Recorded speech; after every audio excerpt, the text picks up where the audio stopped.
almost going to be a year since I posted this video in which I was invited to the Trinity College, Cambridge, to attend this prize giving ceremony. I was honored to, win last year's Linguistics essay prize. I had no experience in linguistics whatsoever. It was one of my firsts, just writing like a formal essay in general, like a research essay in general. So I just want to say like anyone can do it. So that's what happened last year, and I know we're in June now. The deadlines for this year's Linguistics Essay Prize is coming up soon. I figured it'd be great if I can just share my tips and tricks, even though I'm sure there's just a multitude of ways to approach writing an essay. So basically what's gonna happen is I'm going to read out my essay that won first prize, give you some insights into my experience, like how I started approaching the essay, things I did on the side to try to like complement my essay, maybe like give you my suggestions in terms of how to approach this year's prompt, even though I'm not sure if it helps because I have done zero research for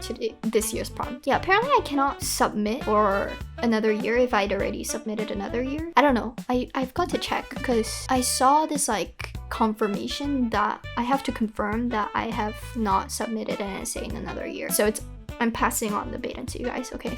Anyways, let's start without further ado because you guys have got to get work done and start writing your essays. So first I'm going to read out last year's essay. For context, the prompt for last year was this. Let me just like maybe dissect that pretty long-winded prompt before reading out my actual essay. Okay, so basically I think very simply put, what the prompt is trying to say is that there are findings that figurative language, like, metaphors, similes, they can influence human behavior and have real impact on people's thoughts. I guess what the prompt is trying to get us to do is just think about what figurative language is, how it works, how it influences human behavior and thought, and what that might, I took it to talk about what that could imply about our realities and our world. Anyways, let's start reading the essay. Right.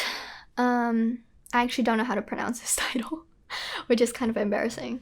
Okay, I'm not even gonna try. But anyways, this quote is by Ludwig Wittgenstein. He's a philosopher. It's in German. So translated, it says, the limits of my language mean the limits of my world. What figurative language challenges us about our understanding of language. Before we even discourse on language, we have to ask ourselves, what is language? Perhaps the most accepted definition is that language is a form of communication we use to exchange thought. What then is thought? According to cognitive psychologist Piaget, thought can be defined as an entity formed by sensory-motor experience. Thus, language at its core exists purely for the purpose of exchanging sensory-motor experience. Yet, only a specific category of language is said to exist for this purpose: figurative language. Figurative language is a type of communication that often incorporates figures of speech, such as similes and metaphors, to convey meanings beyond the literal definitions of words. In context, an example of figurative language includes comparing crime to beast or disease through the use of metaphor. In this way, figurative language shares an idea more vividly than its literal definition, the effect of which is the provocation of thought in aspects inclusive of, but not limited to, perception and decision-making, major constituents that make up our reality. We could argue then that figurative language is a major component that constitutes our reality. In this essay, we will explore figurative language as a potent catalyst that influences our conceptualization of the world around us. We will do so by first investigating figurative language and its uses in theory and practice. Second, we will attempt to explain why figurative language works in the way it does. Finally, we will come to conclude the role of figurative language in our understanding of reality and inherently the shaping of reality, and eventually the holistic role that language plays in our reality. First and foremost, we will define figurative language and its uses theoretically. The history of figurative language goes back to the 4th century BCE, when philosopher Aristotle established the concept of metaphor. At the time, figurative language was treated as a type of language exclusive to literary discourse and stylistic choice. It has a special role to play in effective speech and poetry. Only in the mid-20th century did figurative language begin to be perceived as a type of language that applies to all discourse and more than mere stylistic choice, wired into our cognition. Conceptual metaphor is a theory established by linguists George Lakoff and Mark Johnson that led to this movement. In a book, Metaphors We Live By, they wrote, "Metaphor is typically viewed as characteristic of language alone, a matter of words rather than thought or action. We have found, on the contrary, that metaphor is pervasive in everyday life, not just in language, but in thought and action. Our ordinary conceptual system, in terms of which we both think and act, is fundamentally metaphorical in nature." In this essay, we will frame our definition of figurative language around their theory. Lakoff and Johnson proposed that we use figurative language in an attempt to better understand and experience one kind of thing in terms of another. Returning to the previous example of comparing crime to beast or disease, crime is the concept we attempt to comprehend and experience, or what Lakoff and Johnson refer to as the target domain. Beast and disease are in turn what is known as the source domain. Figurative language is the act of mapping the source domain onto the target domain, which is possible because the source domain tends to be a concrete concept that constitutes a lucid mental picture known as the image schema. As such, figurative language emphasizes on the vital role that imagery plays in our grasping of concepts, as well as its own role in helping us retrieve this imagery. Figurative language helps us gain a better grasp of our reality. The theory put into practice can be observed in a study conducted by linguists Paul H. Thibodeau and Lara Boroditsky. The study investigated how the use of figurative language influences people's perception and further decision-making. Yet again, returning to the example of crime, Thibodeau and Boroditsky's study sought to find out whether the comparison of crime to beast or disease affected people's proposition of strategies against crime. The results found that figurative language did have an influence on thought. Comparing crime to a beast incited people to urge capturing the criminal and then killing it or caging it.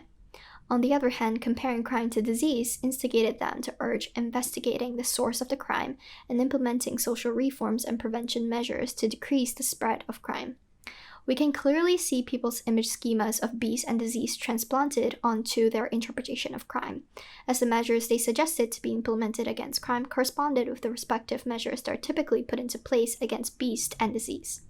Henceforth, we can conclude that figurative language is competent enough to shape thought. Figurative language influences our making sense of reality. Now that we have introduced figurative language as a powerful tool that manipulates our understanding of reality, we will delve into how exactly it carries out its function.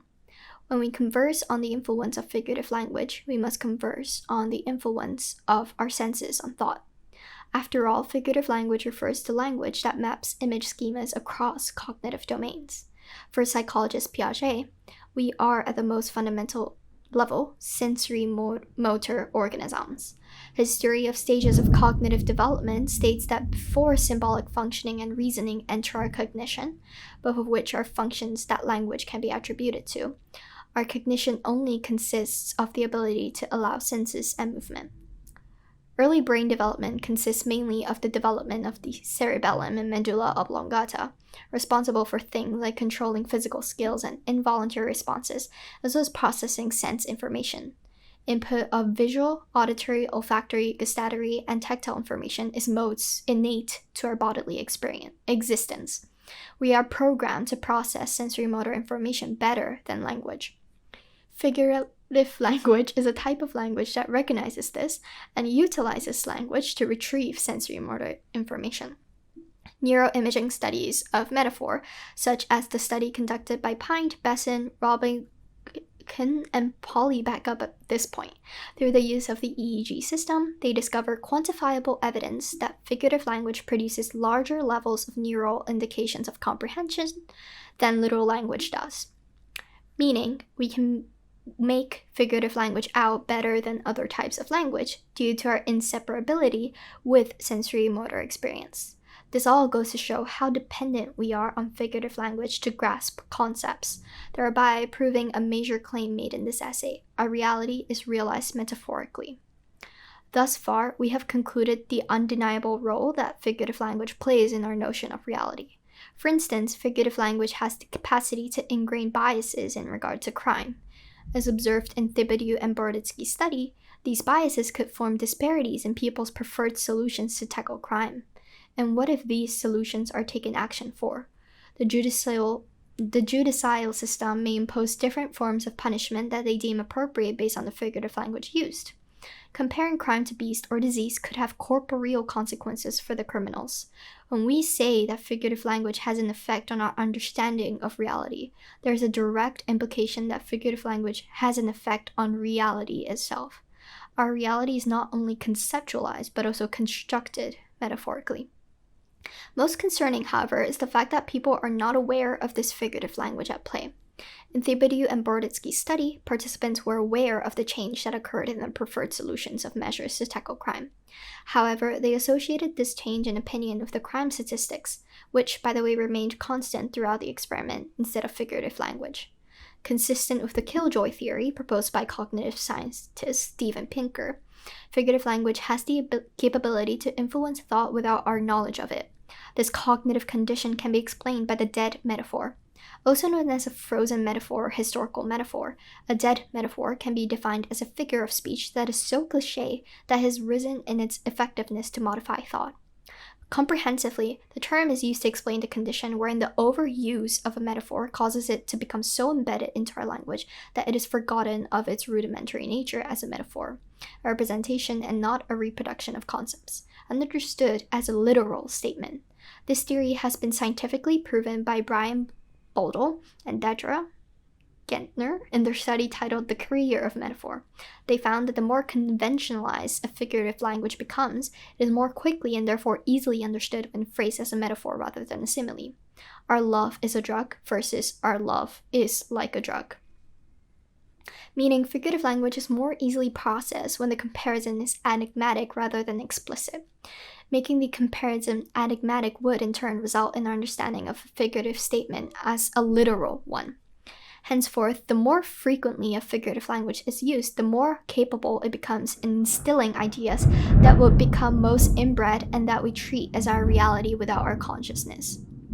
In the introduction of this essay, we have already established language as a means of communication of thought and thus image schemas. It would thus be fair enough to say that figurative language is a type of language deeply infused into our language systems, the latter deeply infused into our communication systems. Since figurative language is recurrent in how we communicate our realities, we can conclude that our realities are heavily influenced by figurative language without our conscious awareness. Our discussion has led us to the consensus that our reality is not only clarified by, but also designed by figurative language. In addition, we have established that this capability of figurative language surpasses our discernment. Accordingly, we arrive at the unfortunate conclusion that we can only succumb to figurative language and its formation of our reality. On a high note, itself a metaphor, we will now discuss what we could take away from figurative language and its workings. Figurative language reminds us of the binariness of ourselves and our reality. Through its emphasis on mapping and image schemas, figurative language demonstrates to us that our reality is conceptualized via relativity. Thus, it is no surprise that the world as we understand and engage in is not representative of the world in itself, but rather the world in relation to us. Theories such as embodied cognition, biology, psychoanalysis, Buddhism, and phenomenology agree with this idea, highlighting the significance of an agent's physical body in cognitive abilities. This circumstance that our reality is not the actual reality, but instead a reality personalized and unique to each individual, can be observed in how different languages of different cultures use diverse forms of figurative expressions. For instance, the figurative language used to express the tying of a ball-shaped hairstyle varies between the English and Japanese language. In English, the expression tie a bun may be used, in which bun makes a reference to a type of bread. By contrast, the expression odango musubu may be used in the Japanese language, in which odango makes a reference to what can be translated as a sweet rice dumpling. Such a variation in expression can be accounted for by the dissimilarity in cultures and their relative realities. A staple food in English or Western culture is bread, while that in Japanese or Asian culture is rice. Here, we can observe a variance in the source domain and image schema that people instinctively produce when exposed to a target domain. For this reason, our concepts and therefore realities are distinctive across societies, communities, and eventually individuals because they're relative to the concepts and realities we have previously experienced before. Figurative language makes us aware of the binariness of ourselves and reality. With this truth in mind, figurative language also allows us to make a conclusion on language. We cannot expect to exchange our precise thoughts and therefore sensory motor experiences through the use of language as we know it today, that is composed of finite numbers and alphabets. Each of us holds on to an idiosyncratic set of sensory motor experiences in relation to language. Language is far from accurately encapsulating a person's thought and experience, and thus prone to miscommunication and misinterpretation. Figurative language challenges us about our understanding of language as the perfect form of communication of our realities. It reveals the potential need for alternative forms of communication. In semiotics, our concepts, as in our sensory motor experiences, are said to be communicated largely in 3 different forms: icon, index, and symbol. An icon has a physical resemblance to the source domain. A photograph is a good example, as it certainly resembles whatever it depicts. An index shows evidence of what's being presented. A good example is using an image of a smoke to indicate fire. A symbol has no resemblance between the target domain and the source domain. The connection between them must be culturally learned. Numbers and alphabets are good examples. We could argue here that the language we're most familiar with almost always takes the form of symbols. For instance, referring to a photograph using the word photograph is already symbolic rather than iconic because it is an arrangement of alphabets we have culturally learned to link to the tangible object. There is no guarantee for successful communication and interpretation using language that takes the form of symbols, since each of us has been exposed to diverse sensory motor experiences that we have culturally learned to associate in turn with approximately 6,000 different languages. Perhaps figurative language advises our adoption of new forms of communication that occur in the form of pure iconicity and bring about the direct transfer of image schemas. Some examples of types of communication based on a similar idea include embodied or sign language and telepathy. In this way, figurative language questions our understanding of the role that language plays in the communication of our realities. According to Wittgenstein, the limits of our language mean the limits of our world. As a type of communication that takes advantage of our dependence on sensory motor experience, figurative language plays a dominant role in not only conceptualizing but also shaping our reality. As such, figurative language reminds us of the true nature of our reality, embodied rather than externalized. In turn, figurative language challenges our understanding of uttered language as the ultimate form of communication of our realities. That was extremely long. It brings back memories. Like, it's been about a year since I last read this essay, and I'm really proud. Yeah, I think it has a good flow. I don't know, what did you guys think? Anyways, as for my just experience, more the part that you want to hear, because I think this essay is not really important anymore. It's a completely new prompt, but what can you actually take away from this essay? So I think in terms of like just approaching writing this essay, I mean, I kind of knew what figurative language is, but linguistically, not really. I think with any essay, you want to start with being so certain about like your definitions of terms, like what is a figurative language, theories on what figurative language is. A good way to try to define these key terms that you're gonna be using throughout your essay is looking at Wikipedia. Believe it or not. I mean, of course, they shouldn't be final source that you use, but they're a great starting point in terms of understanding like the different research. They link stuff to whatever they say. Sometimes it's wrong, so you've got to check. It's good to like always go to the primary source, but like Wikipedia is a great starting point, I think. Alternatively, I think with any essay, right, I think like philosophy is just integral to it.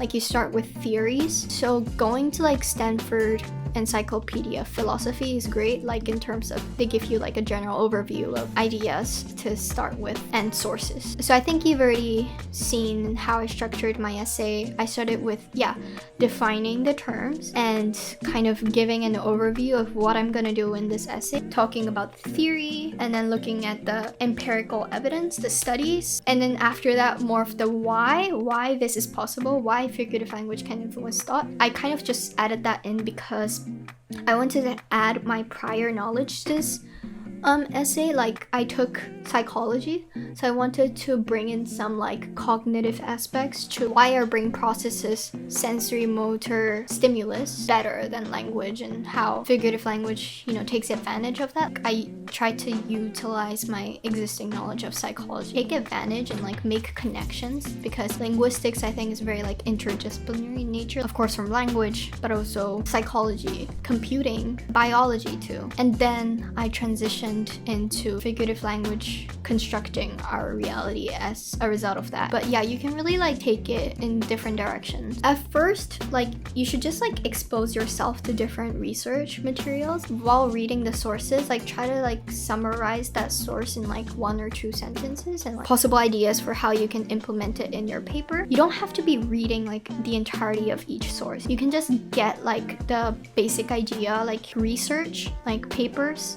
Honestly, you just have to read the abstract. If you find that source more interesting, like the crime research by Boroditsky, like I read the whole thing because I just found that so interesting. And honestly, there's so much more depth because they did different variations of the study. A way to like find more sources is you can go down to the works cited of that specific research paper and see what sources they based it on, you know, like a slippery slope of research.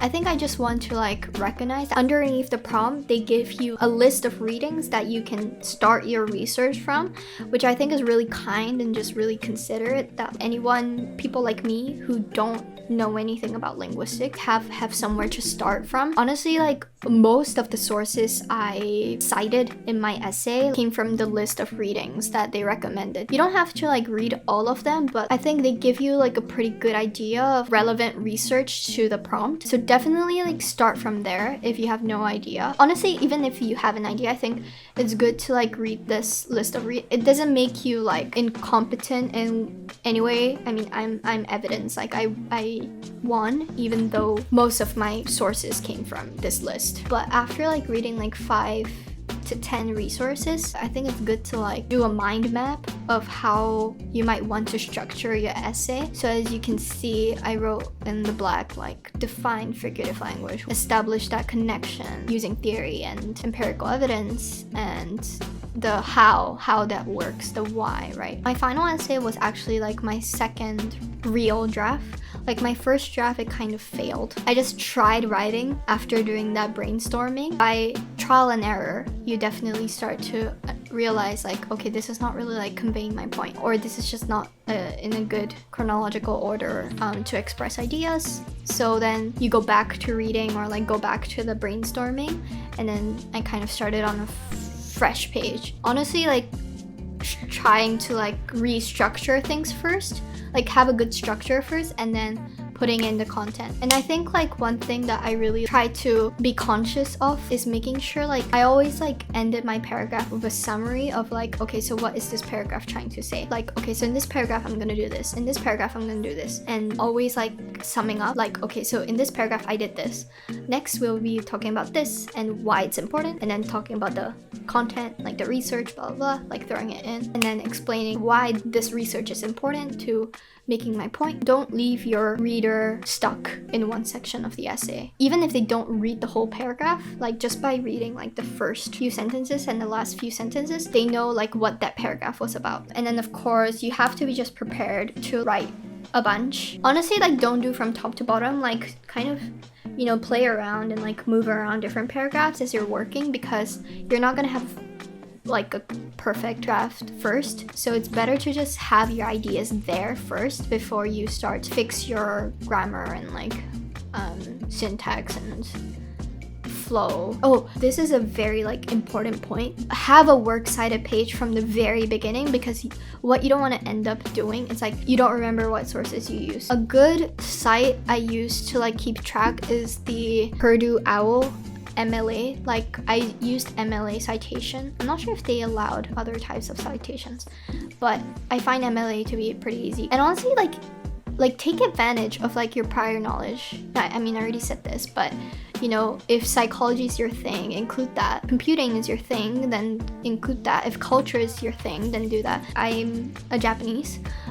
So I used an analogy of like English expressions and Japanese expressions, and like just trying to like use your prior knowledge and your background and to make your essay like more unique. But also like even if you have your own knowledge, go find sources. Like I found a source to evidence that a staple food in English or Western culture is bread. Well, that in Japanese or Asian culture is rice. Like I know that, but I looked for a source to back this point up, because what you want to remember is this is an academic essay, so you want to have evidence for every single thing you say. Things you don't cite is just when you're evaluating your sources.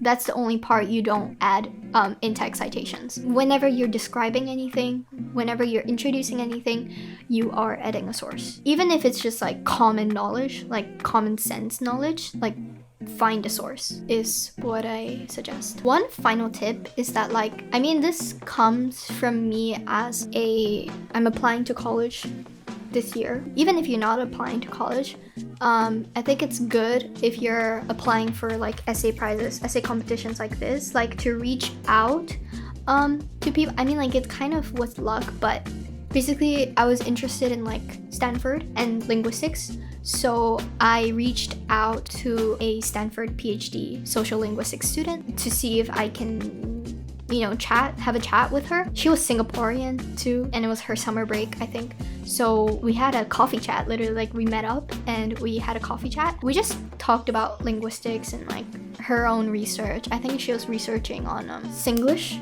She just happened to ask like, oh, like you should participate in like competitions and stuff. And then like I literally like was working on my first draft, which really sucked. And honestly, like I was kind of stuck. So I was like, oh, I'm actually working on this Trinity College Cambridge essay prize. Yeah, I just like told her my idea. Yeah, and then we kind of like discussed, you know, like what figurative language can imply about our reality. And then she was the one who introduced to me about like semiotics. I implemented this in the essay, but I think that was like a really good way to like tie up my essay. That day when I went home, I literally started on my draft too, because I was like, okay, I know what I have to do. Like I know how to conclude my essay. So like meeting up with her was, I think, a very, very like key reason to winning this essay. Yeah, I think like things like that, like making an effort. I mean, not everybody will respond, but making an effort to like, if you're really interested in linguistics, I mean, you don't have to take this much of an initiative, but I think it really helped me in forming a clear direction in terms of my essay. Talking it out with another individual who knows a lot about linguistics, especially if you're new to the field. It's very good to have a conversation with these kind of people. And also as you communicate your ideas to them, you're already trying to sum your essay up in like a few sentences, right? So it gets your mind working, like how can I communicate my ideas like as clearly and as succinctly as possible. Get feedback, I think is like a good way to like have a better chance at maybe winning the essay.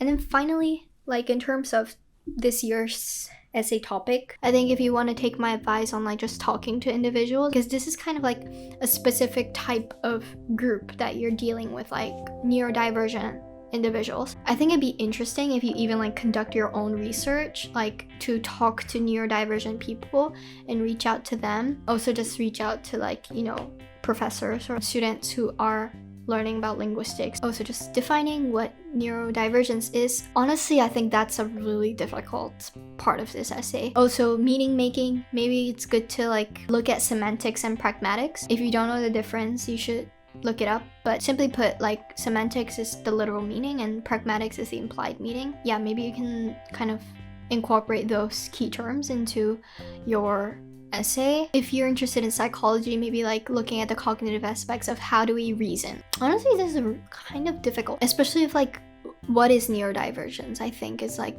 kind of the key points that you should define, and I think many people will struggle with that, so I think it's really good to have that down, or even just acknowledge the limitations of how defining neurodivergence in itself is like also really difficult. But yeah, I think those are kind of my advice. I think really just start with defining your terms and really understanding what neurotypical and neurodivergence is, and semantics and pragmatics. And I think you should be at a good starting point meet with people. I mean, I'm not sure if I can be of any help, but like leave comments down below, like if you're stuck or something. I'm open to like having an open discussion with you. I'm sorry it's been a really long video, but I hope this helped give you a direction, and please watch that video. Right? Honestly, Cambridge was so beautiful. I was so happy to be able to go and also meet the professor. Honestly, it's crazy because like, you know, I imagine like professors to have like such a messy room, but professor literally had like the neatest room ever like I've ever seen. It was just really nice. Hear what they thought linguistics was for. Just linguistics is really interesting as a field. Honestly, even if you're not interested in linguistics, like it has a connection definitely to one of your interests. Thanks for watching. I hope this advice was helpful. If this advice session was helpful, subscribe, like, all the best for your essay.